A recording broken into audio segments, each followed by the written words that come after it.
In front of me is NOKIA 5.4, and let me show you how to reset app preferences on this device. So at first, let's open the list of all apps and enter settings. Now you have to locate apps and notifications right here, mark it,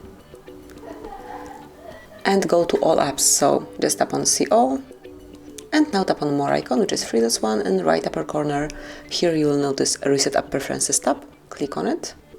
And if you truly want to reset all preferences for disabled apps, disabled app notifications, default application for actions, background data restriction for apps, and any other permission restrictions, just tap on reset apps.